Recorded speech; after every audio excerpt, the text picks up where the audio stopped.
Facebook friends আৰু মোৰ সকলোলৈ নমস্কাৰ।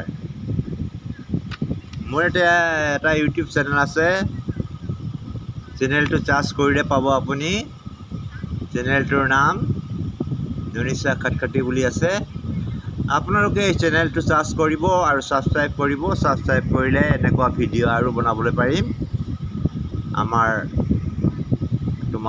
আপোনালোকৰ মনোৰঞ্জনৰ বাবে যিকোনো ভিডিঅ' হওক, general knowledge and general science, geography আৰু হাউ টু কুক, কেনেকৈ ৰান্ধিব লাগে, এইবিলাক মই আপলোড কৰি থাকিম।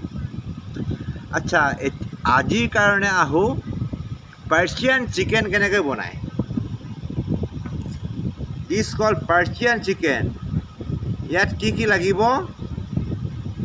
তেল লাগিব 100 মিলিমিটাৰ, কুকুৰা লাগিব 1 কেজি, আদা বটা লাগিব 1 টেবুল চামুচ, নহৰু বটাও লাগিব 1 টেবুল চামুচ, শুকান ৰঙা জলকীয়া লাগিব কেইটা? 6টা। তাৰপিছত জিৰা বাটিব লাগিব। মিক্সাৰ গ্ৰাইণ্ডাৰত কেতিয়াও নকৰিব পৰাপক্ষত, কিয়নো মিক্সাৰ গ্ৰাইণ্ডাৰত গুড়ি কৰা আৰু যিটো পাথৰত গুড়ি কৰা তাৰ সোৱাদ বহুত বেছি। তাৰপিছত লাগিব ধনিয়া বটা 1 চামুচ। তাৰপিছত লাগিব কাজু জানেনে? 75 গ্ৰাম লাগিব। তাৰপিছত কটা পিঁয়াজ আকৌ লাগিব 125 গ্ৰাম। আৰু বিলাহীৰ চচ কিনিবলৈ পোৱা যায় যে, সেইটো লাগিব 3 চামুচ। তাৰপিছত গৰম পানী লাগিব। আপোনালোকে ঠাণ্ডা পানী ইউজ নকৰিব। ঠাণ্ডা পানী ইউজ কৰিলেও সোৱাদটো নাইকিয়া হৈ যাব। তো গৰম পানী কিমান লাগিব? 450 মিলিমিটাৰ। আৰু নিমখটো সোৱাদ অনুযায়ী, কোনোবাই বেছি খায়, কোনোবাই কম খায়। আৰু পৰিৱেশনৰ বাবে, যেতিয়া পৰিৱেশন মিন্স কি? যেতিয়া আমি খাম, সেইটো কাজৰ টুকুৰা মিলাই খাব লাগিব। আচ্ছা, কি লাগে সেইটোহে মই ক'লোঁ। কেনেকৈ বনাম সেইটোতো এতিয়াও কোৱা নাই মই। সেইকাৰণে ভালকৈ শুনক। প্ৰথম কাম হৈছে আমাৰ ফাৰ্ষ্ট ষ্টেপ কাম,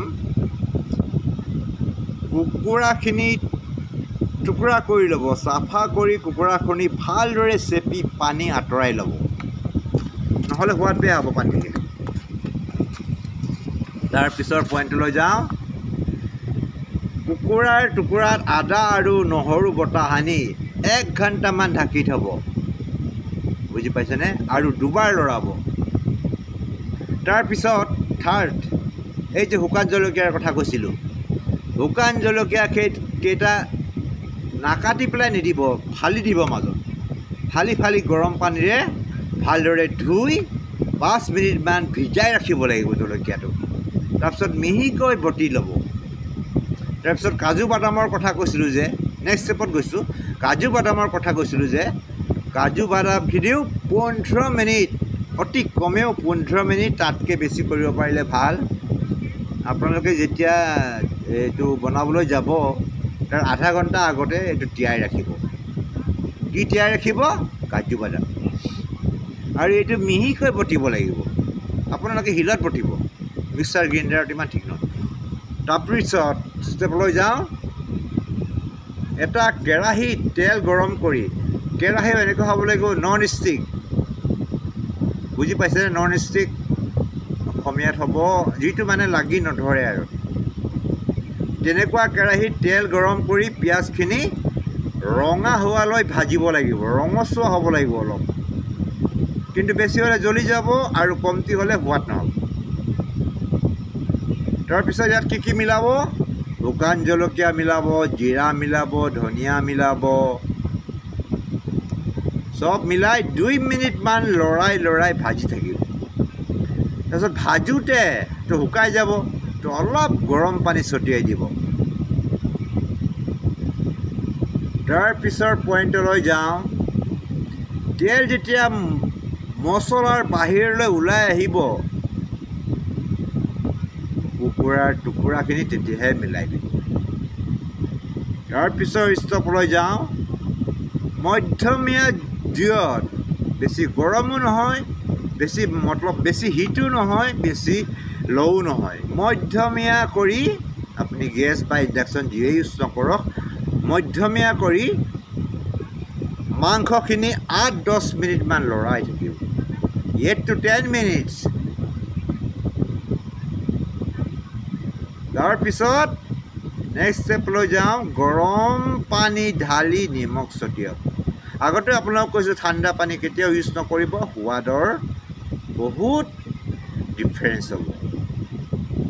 তাৰপিছত যেতিয়া আপুনি গৰম পানী ঢালি নিমখ ছটিয়াব, উতল আহিলে ঢাকোন মাৰি কম জুইত 8 মিনিট ৰাখিব। তাৰপিছত আপুনি নিশ্চয় জানিব কুকুৰাটো সিজিছে নে নাই। ব্ৰইলাৰটো ফটককৈ সিজি যায়। কুকুৰাটো যদি আপুনি বনাই আছে, আপুনি জানিব সিজিছে না সিজা নাই। যদি সিজিছে তেতিয়া তাত বিলাহীৰ চচ দিব, কাজু বটা দিব আৰু লাহে লাহে লৰাব। তাৰ পিছৰ শেষৰ পইণ্ট, 5 মিনিটমান কম জুইত ৰাখি গৰমে ভাত বা ৰুটিৰ লগত আপুনি পৰিৱেশন কৰিব। পৰিৱেশন মিন্স খাব পাৰিব। আৰু যেতিয়া পৰিৱেশন কৰিব, পৰিৱেশন কৰোঁতে ওপৰত কাজুৰ টুকুৰা ধুনীয়াকৈ সজাই দিব। থেংক ইউ, নমস্কাৰ।